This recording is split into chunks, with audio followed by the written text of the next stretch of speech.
What's up, guys? This is the Von Casket, home to the lamest taste. My name is Nick, and you can check out my YouTube channel at the Von Casket, all one word, where you can subscribe, like, and comment, hit the bell for much more. We do tons of different videos, multiple videos a week, at least 4 to 5, I would say, is my current average. Just trying to make sure that I'm centered here. Doesn't look like it. Okay, there we go. That's a little better. All right, so we're doing a weekly comic book review. Every Wednesday, we get the books, we read the books, we bag the board the books, we put them in the light box, take pictures for Instagram, which is Von Casket Comics, and then we sit down and talk about them with you. You can check it out on YouTube. There's a whole bunch. There's a playlist. Check it out. We do trailer reactions. We do weekly Wednesday night YouTube lives where we do a watch along for AEW Dynamite on TBS. It's a wrestling promotion. Check it out. I'm there every Wednesday. With that being said, we got our small stack this week. We go Indies, Marvel, DC. We're starting with I think there's only 2 Indies, right? Yeah, and they're kind of disappointing in my opinion. So we'll get those out of the way really fast with AWA's Upshots, issue 404, Erratic Square Recharge. I don't know how to properly say this. This is the last of this miniseries. This is the second miniseries in this series. But this issue was pushed back for a while. It should have come out like 2 months ago, I think. That's what it felt like, at least. It's been a while since I read issue 3. And I feel like that hurt the series. I thought this was pretty good. I thought some of the ideas that were thrown out very quickly in this issue and not really expanded upon on the other 3 issues kind of felt forced and rushed. Like they had a lot to say after issue 3 and they had to change the whole ending and the whole book because maybe they're not getting another series out of this. That's what this felt like. It felt like a cap off. It felt like a rushed cap off. But I did enjoy it. So I'm going to give it, we rate them 1 out of 10. I'm going to give this a 6.5. The series as a whole, this miniseries, 4 issues, I would give it a 7. I did like the artwork. I do like the characters. I just wish that this was an ongoing. With that being said, we have my first issue I've ever gotten from Whatnot Publishing, which is a publishing out of the Whatnot app. An app that people use to do auctions and sell stuff, which is very interesting that I started to see this recently, and it's the first issue that I saw that I was interested in. So this is issue 1 of The Exiled, which is co-written by Wesley Snipes. So it says Wesley Snipes, The Exile, and then Lawson, RM, and Esquivel. Artwork was good. I saw this, I was interested, I flipped through it, I put it down, I came back to it, I flipped through it again, I got it. I regret it. It's okay. Story's okay. It's interesting. Ending was okay. Story, I thought it was gonna have, I didn't read any of it, right? Before I grabbed it. I skimmed through it. Art was cool. I like the direction that it looked like the plot was going. The plot didn't really sizzle the way I thought it was going to based off the artwork. It was okay. A little dialogue heavy. Felt like it should have just been a trade paperback. I could have read... I feel like I want to read the whole story at once because this one part didn't give me enough to really care about it enough. I'm going to give it a 6 out of 10. And we're going to move on to Marvel. We got a variant cover for issue 8 of Daredevil, Planet of the Apes, which last week I said there was Planet of the Apes cover for whatever issue it was, and I don't know why they're doing this, if they're teasing something, because I haven't seen anything released about a Planet of the Apes series. Well, I saw it. There's a Planet of the Apes issue 1 coming out. The story looks sick. As I fix this, the plot looks awesome. I'm very excited to get it when it comes out. These covers are cool. Daredevil, continuing the storyline. I don't think anything incredible happens in this issue.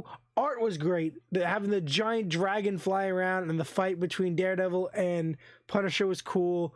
But we haven't hit that climax. I don't think this is the climax. I think the next issue will really be that that moment. I'm gonna give this a 7.5 out of 10. We're gonna move on to Amazing Spider-Man. I believe this is this is the regular cover. This is issue 19 of Amazing Spider-Man. Guest writer, backup story that didn't really need to get told, but I guess they're putting it as a spacer. But there's gonna be a part 2, so it's a 2-part spacer in between the next story arc, I guess. It's a Spider-Man Black Cat story. It was fun. I don't want to spoil it because there's nothing crucial here, but I feel like if I talk about it too much, it will kind of deter you from wanting to read it. Because I'll basically tell you everything and there's no point. Though the basic point of the fun of reading this was the unraveling.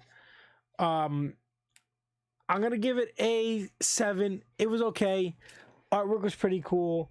And then final Marvel book is issue 6. It's the variant cover of Alien. This is the last issue in this series of Alien. Issue 1 for the next volume comes out soon.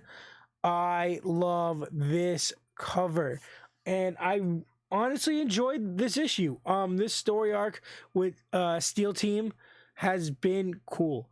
I like Steel Team. I liked the direction that they went. I liked how they're kind of unveiling that there is a bigger evil in the alien. We saw this different version of a human turned, and all sorts of stuff like that. We're getting these new different forms. It's not just the xenomorph. The xenomorph is there, but there's other things, evolutions, other steps that are threats to humanity. And that's what the end of this kind of entails, and I'm really excited to see the payoff in the next series. I'm going to give this an 8 out of 10. I highly suggest, if you're into those Fox movies, Alien, Predator, Planet of the Apes now, get these series. Marvel's doing a really good job. Marvel and Disney are really putting in the work and hiring a really good writing team to craft out these really good stories. I don't know if this is lean to possibly be ideas for films, or they're going to tie in films that are coming. I don't know. It's a lot of fun, though. I don't know what Disney's doing with Dynamite, though, with their Disney Afternoon stuff, but final 2 more books. DC, moving on to 132 of Batman. This is cardstock cover, awesome cover. The storyline of Batman in Another World is interesting. We get a lot more exploration of this world. We get to see how the system works, how people get locked in Arkham and disappear. We see this whole underground that saves people, and then we get to see characters we know but in this world, and that was cool. We also get to see Tim Drake in the backup part of the story, what he's doing, and him working with Mr. Terrific to find Batman. So that's really cool.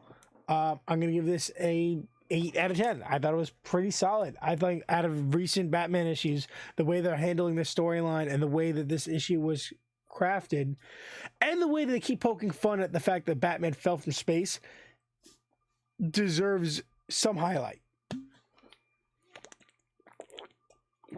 Okay, last issue, DC issue 792.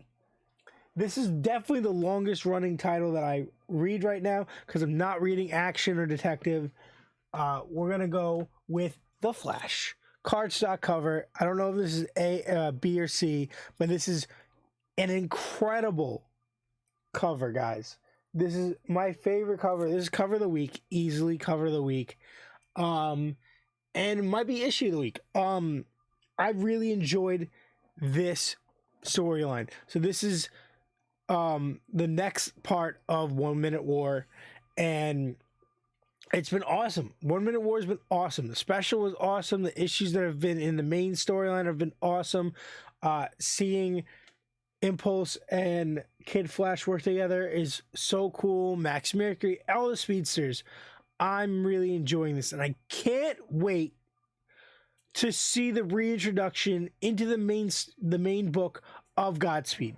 I can't wait to see Godspeed show up because clearly he's there. Godspeed's around. They're after Godspeed.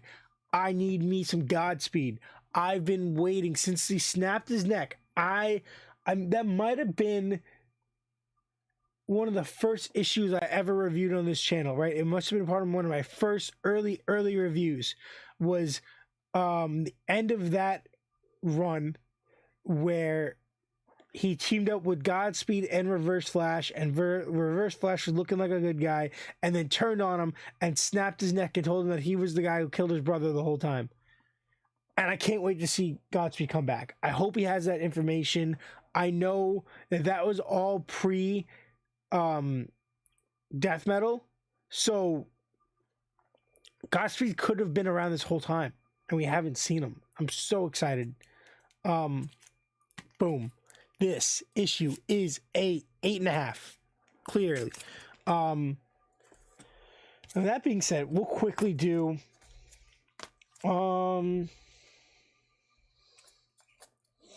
top three.